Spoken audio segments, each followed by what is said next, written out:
many things I want to ask you about, but I want to ask you a little bit about your definition of success. I mean, it's a word that gets thrown around a lot. And you created this list that you shared with me a few years ago. And I actually did a separate interview just on this particular subject, but I think it is worth mentioning because I think it's so profound and so powerful. I don't think you even look at it as maybe as profound, as important as I actually do for the audience. But nonetheless, you created this list of 10 traits called I Know I'm Being Successful When. And it became a criteria. So could you maybe explain what that is? And I'd like the audience to be able to take away this concept and apply it in their own business and their own lives. Yeah.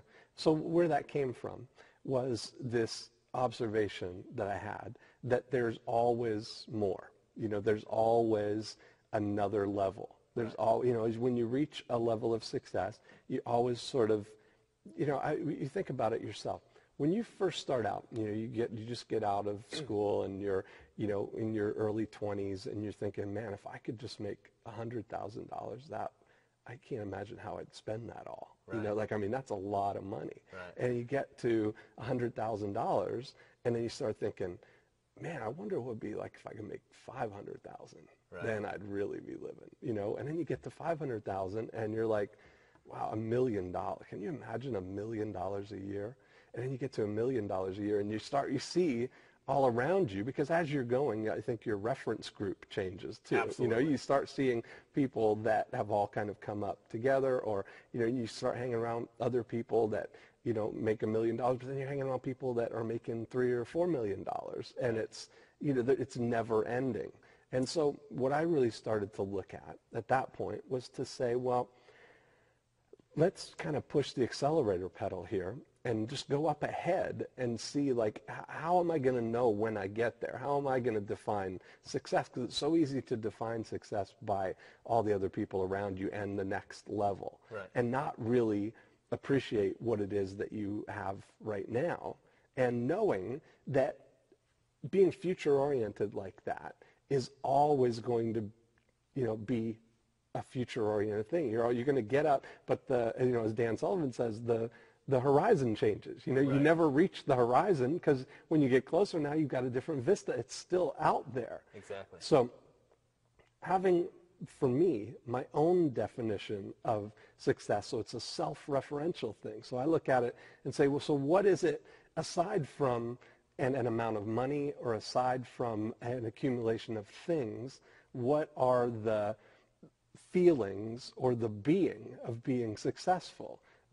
How would I define those? How would I use those as a reference point for evaluating anything that I want to get involved in? So I went through and I started looking at, well, what are the things that what would make up an ideal lifestyle for me? Because ultimately that's really how I define success would be like the lifestyle and the way that you enjoy each day, So I look at, so in the present sense, how would I describe being successful? So that's why I know I'm being successful when. It's not I know I will be successful when. It's I know I'm being successful when. So it's never like a place where you arrived or where you're there. It's being that way when certain things exist. Right.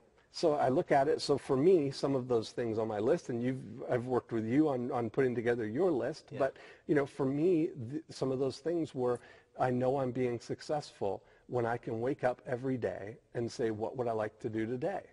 That, to me, is, the good encapsulation of being completely free of time constraints. It's not, I don't have, a calendar that's booked with appointments every, hour, or my calendar is full all the time. I mean, it's like I wake up whenever I want, and whatever I'm always working on things. I'm always working on projects, but I'm always doing things that I'm doing them in the moment, you know? Right. So another one for me would be, I know I'm being successful when I'm working on projects that excite me and allow me to do my very best work.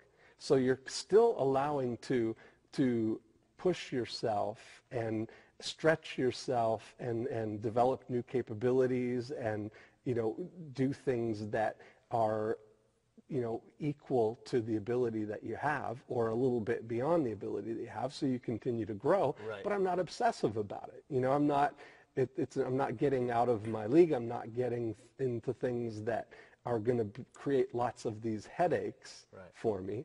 And it's just been, for me, having my list of I know I'm being successful has really helped me to have almost like a map to look at, or a checklist to look at. It's kind of like a compass for you, right? A compass, that's a great word. So I know whenever I get faced with an opportunity, is it going to get me closer or further away from my definition of success? Successful win is that you said this is self-focused, not outwardly focused. I'm not sure the exact word you used. Yeah, self-referential. I mean, that's an internal frame of reference. I'm not judging my success by what kind of car you drive or where you live or how much money you make. I'm judging my success based on my own internal reference point for what success means. Right. And here's why I think that is so important is I believe so many people, they read books, they go to seminars, they attach themselves to an expert, a guru, a whatever, and they attempt to adopt that person's 7 steps to success, the 14 rules of ultimate happiness, the 4 quadrants of whatever. And I'm not saying, I don't mean to slam anyone in particular. That 4 quadrants sounded like I was actually slamming Stephen Covey, which I'm not, because 7 Habits is actually a great book. Now the point is, though, is that people can take other people's quote-unquote expertise or advice and try to make it their own, when in a lot of ways that's like a kid that goes to medical school because his father really wanted him to, but he really wants to be a musician. And this person gets years of training in something that is not their ability, is not their interest, that is not their passion, and they end up leading these miserable, unfulfilling lives because they're trying to be successful for someone else's reason, not their own. And I think why it's such a valuable discussion to have with you about this is I know I'm being successful when, not I know I'm successful when I've hit this number of dollars in the bank, or when I've achieved this degree and this status symbol, or I've married, I mean, so many people's lives, it's nothing but image management, but they're not happy. And you are a guy that, from all my observation of years of knowing you, is just, a genuinely happy guy. And you do kind of what you want to do when you want to do it, and you don't answer to anyone, and you've set up conditions that allow you to have kind of a friction-free life. Better than, I mean, I can count 10 people in the world that I can think of that seem to kind of do what it is they want to do as well as you, which is one of the reasons I'm interviewing you on this. So what are some other things, and then we're going to move on to another. Well, I mean, I just want to say, too, and that's the same thing goes there, that my definition of success is not necessarily going to be other people's. And I said earlier that I don't judge my success by what kind of car you drive or where you live. And do you that think doesn't your car's mean, better than mine, seriously? Well, I think it is. I think my, and that's what I'm saying, is that doesn't mean I don't drive cool cars and live in cool houses and have all this stuff. It's not about not having stuff or not, but it's, for me, it's the stuff is secondary to my lifestyle. I made the decision early on to lead with lifestyle, lead with revenue, because one of the things is that my passive revenue exceeds my lifestyle needs. That's my second definition of success. So when I know that, I would never be in a position that I'm driven by, I got to drive this cool car, and I got to live in this cool house, and I got to have another house, and get myself into a situation where I have to work the hamster wheel really hard to support this lifestyle. I worked hard to develop the revenue machine first, and then let my lifestyle lag behind that. And it's just such a more peaceful way. So you wanted to hear a couple more of my just because I think they're kind of cool for this reason, though. For this reason, for our audience, is that I don't want anyone to say, that's my definition of success. I just want someone to observe and hear how you actually came up with what ended up becoming the way that you run your business and run your life. And they're just kind of benchmarks and reminders of what's important about my life. So time freedom is a big thing for me. So that's my top one, that I know I'm being successful when I can wake up every day and ask, what would I like to do today? Then my second one is that my passive revenue exceeds my lifestyle needs. Then I can live anywhere in the world I choose. And because I wanted to have a lifestyle where we split our time. So I spend the winters in Florida, I spend the summers in Toronto, and so that choice alone, that's an important choice to me, and that, you know, means I am not likely to get involved in a local business that requires me to be in Florida or in Winter Haven at one particular time, or to be in Toronto all the time. Right. You know, so that was an important thing for me. I mentioned that I'm working on projects that I'm excited about and allow me to do my very best work. That's a great state to be in. Wouldn't it be great if every day you wake up and decide what would you like to do today, and what you would like to do today is work on a project that excites you and allows you to do your very best work? Yeah, and I love the way that you add "and allows me to do my very best work," because say you're really excited about playing basketball, but you're really not good at right. it. Then you could be really excited about it, yeah. but you certainly can't do your best work. Right. So it's kind of like finding both. Right.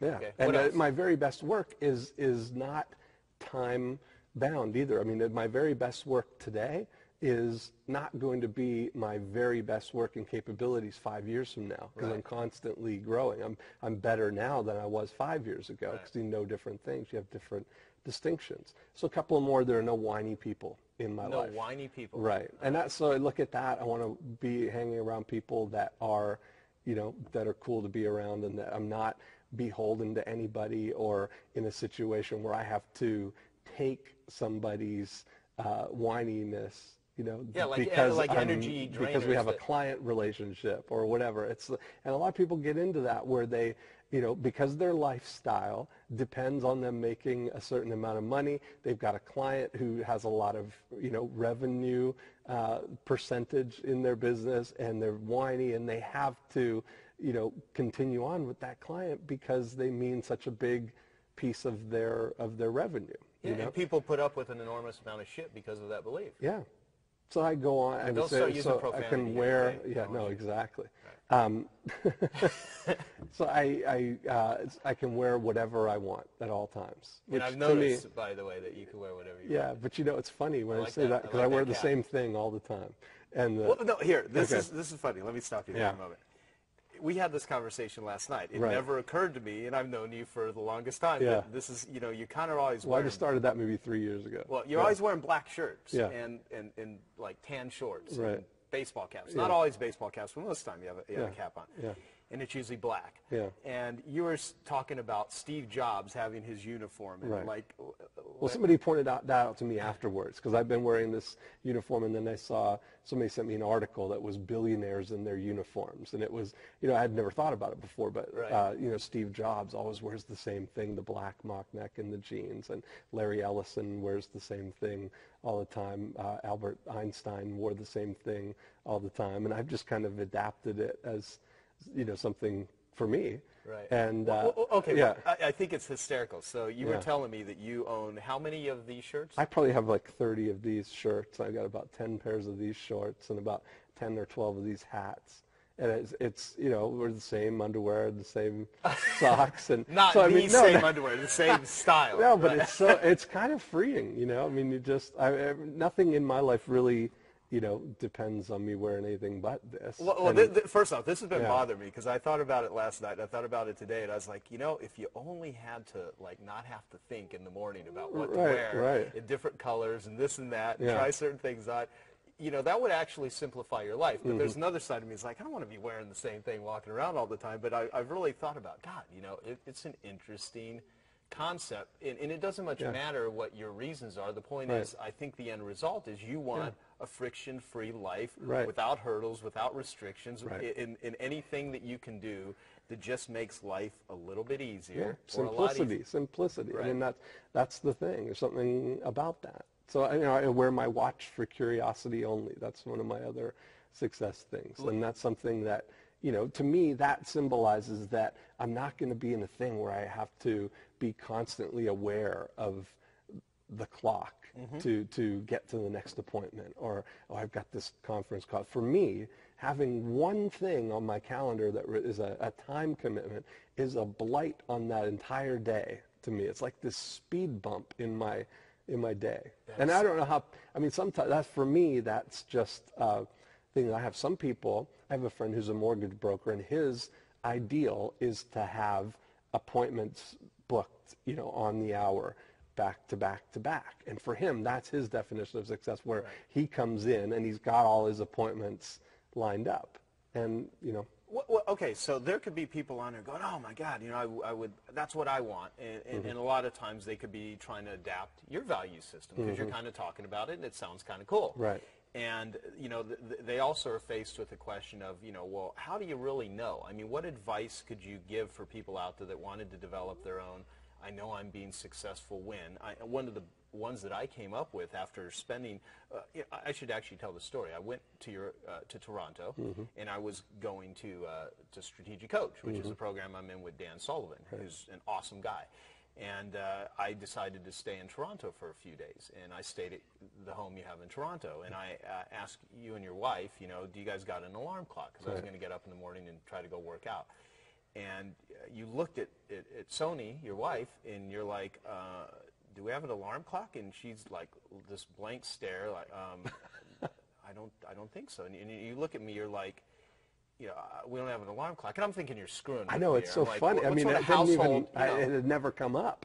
I don't ever think like that. It's kind of funny. And I'm like, and I said, I'm like, you don't have an alarm clock? Right. And you're like, no, we don't have any. I'm like, man, that's when it crystallized for me that you absolutely have set your life up to live that sort of way. Now, for me, you know, that wouldn't be the total way that I do it, but at the same time, so we had some discussions about my I know I'm being successful win list, and one of the ones I wrote down, I wrote many, but the one that I wrote down that I really like is I live like an artist with a $50,000 a month trust fund. Yeah. Because we identified how much money do I really need to do the things I want to do? Everything above that is gravy. Right. But, you know, how much money does it really take? Right.